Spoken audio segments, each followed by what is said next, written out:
যে একজন মুক্তিযোদ্ধার সন্তান আরেকজনের রাজাকার সন্তান দুইজনই যদি পরীক্ষায় উত্তীর্ণ হয় আপনি কাকে চাকরি দিবেন?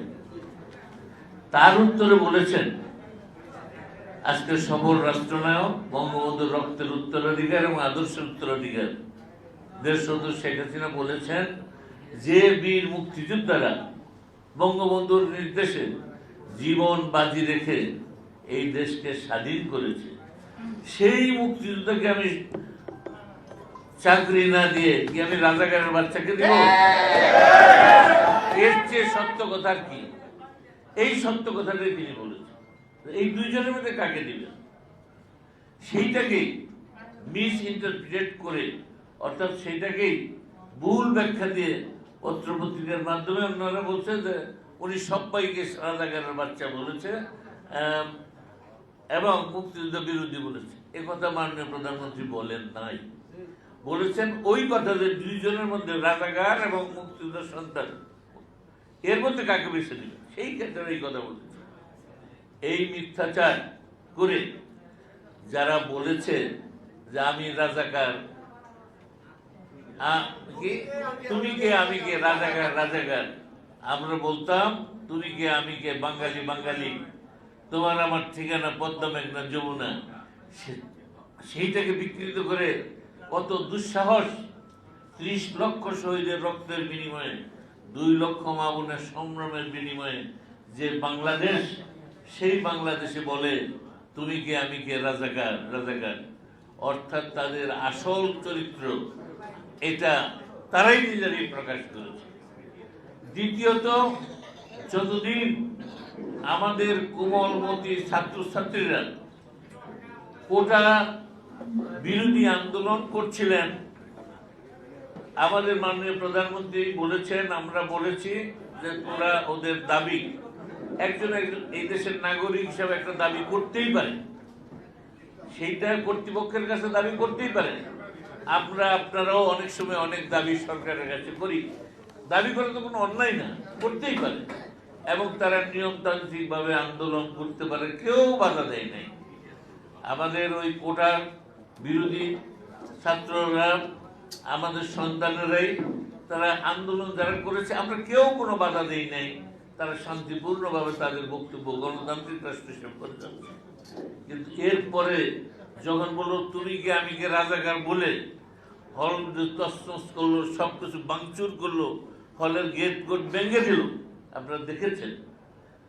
তারপরে আপনারা লক্ষ্য করেছেন যে স্বাধীনতা বিরোধী সেই আলবদর আল শামসের বংশধর যারা, সেই ছাত্র শিবির এবং বিএনপির প্রেতাত্মা যেগুলো ছাত্র দলের ছেলেরা মেয়েরা এবং বহিরাগতরা ঢাকা বিশ্ববিদ্যালয়ের বিভিন্ন হলে ঢুকে কি তাণ্ডব চালিয়েছে, চট্টগ্রাম বাংলাদেশ সর্বত্র। এবং সেই প্রেক্ষাপটে স্বাধীনতার সপক্ষের লোক, আমাদের ছাত্রলীগের উদ্যোগে একটা সভা হয়েছিল আবার রাজু ভাস্কর্যের এখানে। সেখানে কি বলেছে ছাত্রলীগের প্রেসিডেন্ট সেক্রেটারিরা, যে আমাদের আন্দোলন, কোটা বিরোধী আন্দোলনের বিরুদ্ধে কোনো কথা নেই, এটা ওনারা করতে পারেন, সরকার বিবেচনা করবে, তবে জনগণের জান মালের যাতে কোনো ক্ষতি না হয়, জীবন যাত্রা যাতে ব্যাহত না হয়, আমরা সেই ব্যাপারটা সকল আবেদন করি এবং সেটা নিশ্চিত করবো। এটা মানুষের সপক্ষে এবং ওদের বিরুদ্ধে কোনো কথাই বলবে। ছাত্রলীগ কিন্তু একটি শব্দ উচ্চারণ করে, বরঞ্চ প্রকারান্তরে তাদের পক্ষেই কথা বলেছে যে আন্দোলনের আমাদের কোনো বাধা নাই, তবে আমরা মানুষের জানমাল যাতে চলাফেরা বন্ধ না হয়, সবকিছু যেন ঠিকঠাক থাকে, আন্দোলনের নামে যেন সন্ত্রাস অত্যাচার অবিচার মানে জ্বালাও পুরাও না হয়, সেটার কথা ওনারা অ্যাপিল করেছে। তারপরেই এই তাণ্ডব সৃষ্টি করে এমন তারাই প্রথম সেই লাঠি সোটা নিয়ে আক্রমণ করেছে। কারণ আমাদের ছেলেরা তো সংঘবদ্ধ ছিল না, ওরা বরঞ্চ এতদিন ধরে আন্দোলন করে তারা সংঘবদ্ধ ছিল, প্রস্তুত ছিল, তারা আক্রমণ করেছে এবং স্বাভাবিক কারণেই আত্মরক্ষার জন্য যার যার ব্যবস্থা সে করে। ছাত্রলীগ বা ওই বিশ্ববিদ্যালয়ের ছাত্ররা তারা নিজেদের আত্মরক্ষার জন্য চেষ্টা করেছে। গতকাল আমরা তার চূড়ান্ত রূপ দেখেছি।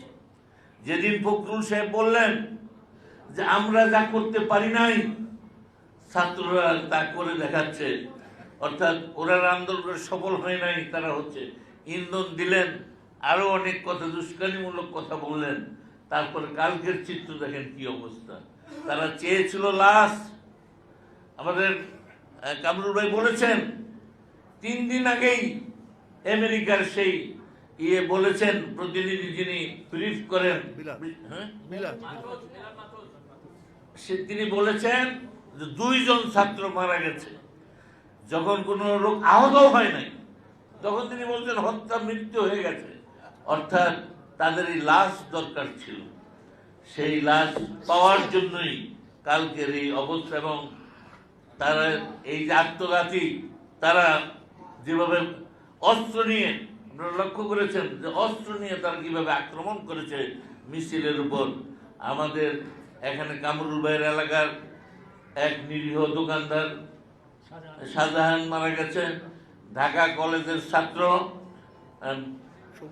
সবুজ মারা গেছে, সন্তোষ মারা গেছে, এরকম চিটাগাঙে যারা মারা গেছে, এদের এই রক্ত বা তাদের আমরা সবারই যাতায়াত নিহত হয়েছে, এটা সরকার চায় না, বাংলার জনগণ চায় না, আমরাও চাই না।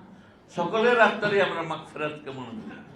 এবং সরকার যে সময় উপযোগী সিদ্ধান্ত নিয়েছে যে এই সন্ত্রাসী কর্মকাণ্ড যাতে না চলে, কিন্তু তারা আপনারা দেখেছেন স্বমূর্তিতে আবির্ভূত হয়েছে।